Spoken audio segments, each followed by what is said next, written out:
Alors, voici les choux qu'on a fait dans le Frexicor, d'accord?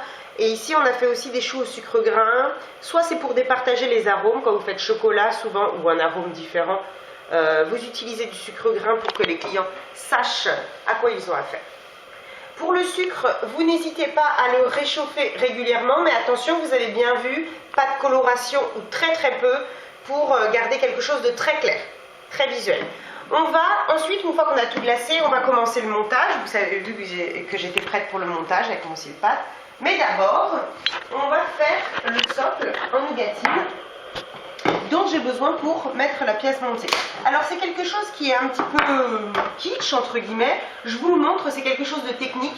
La pièce montée, c'est quelque chose qui se fait beaucoup plus rarement aujourd'hui. On privilégie le croque-en-bouche justement, on privilégie les pièces montées, les wedding cakes, mais le croque-en-bouche ça demande énormément de technicité.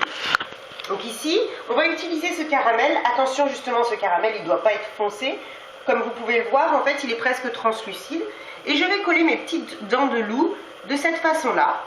Vous verrez à la fin, en fait, nous irons tout simplement retourner ce socle pour mettre à l'intérieur la pièce montée. D'accord? Je le retournerai, les petites dents de loup seront de ce côté-là, vers le haut, et nous mettrons le socle à l'intérieur, ça le mettra en valeur.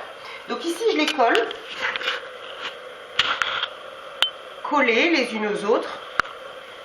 Donc vous allez voir, la seule difficulté quand on fait ce genre de collage, et ça vaudra aussi pour quand on va faire la pièce montée, c'est de ne pas avoir trop de sucre pour éviter que ce soit moche à l'intérieur. Il faut vraiment que visuellement ce soit très carré.